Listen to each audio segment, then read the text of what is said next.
SM একাডেমিতে সকল শিক্ষার্থীদের জানাই আন্তরিক শুভেচ্ছা এবং অভিনন্দন।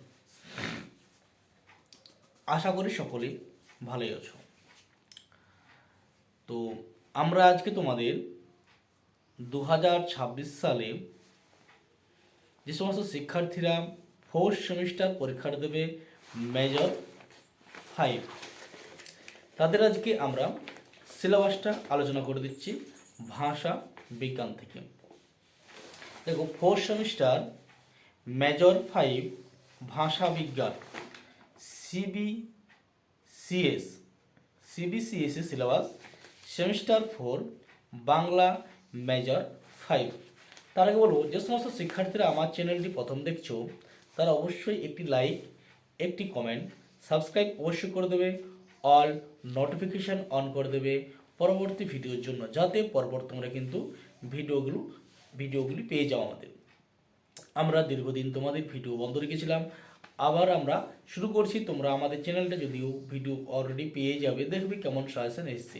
যদি আমাদের চ্যানেলের দ্বারা একটু হলেও সহযোগিতা পাও, অবশ্যই ভিডিওটা সাবস্ক্রাইব করে দিয়ে বন্ধুদের শেয়ার করে দেবে, যাতে তোমাদের দ্বারা তারা কিন্তু উপকৃত হয়ে যায়। চলো আর কথা না বাড়িয়ে আমরা চলে যাচ্ছি তোমাদের সিলেবাসটার মধ্যে।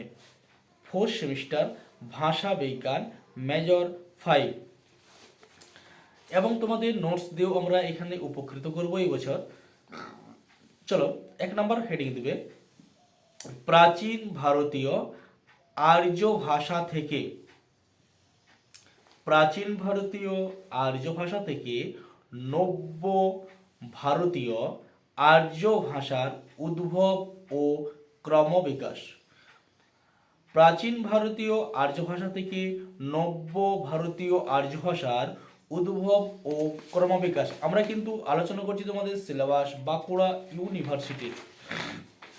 2 নম্বর পয়েন্ট দেবে বাংলা ভাষার উদ্ভব ও ক্রমবিকাশ। বাংলা ভাষার উদ্ভব ও ক্রমবিকাশ। 3 নম্বর চলে যাচ্ছি আমরা ধ্বনি তত্ত্ব। 3 নম্বর হচ্ছে ধ্বনি তত্ত্ব। 4 নম্বর হচ্ছে আমাদের রূপতত্ত্ব। 4 নম্বর আমাদের রূপতত্ত্ব।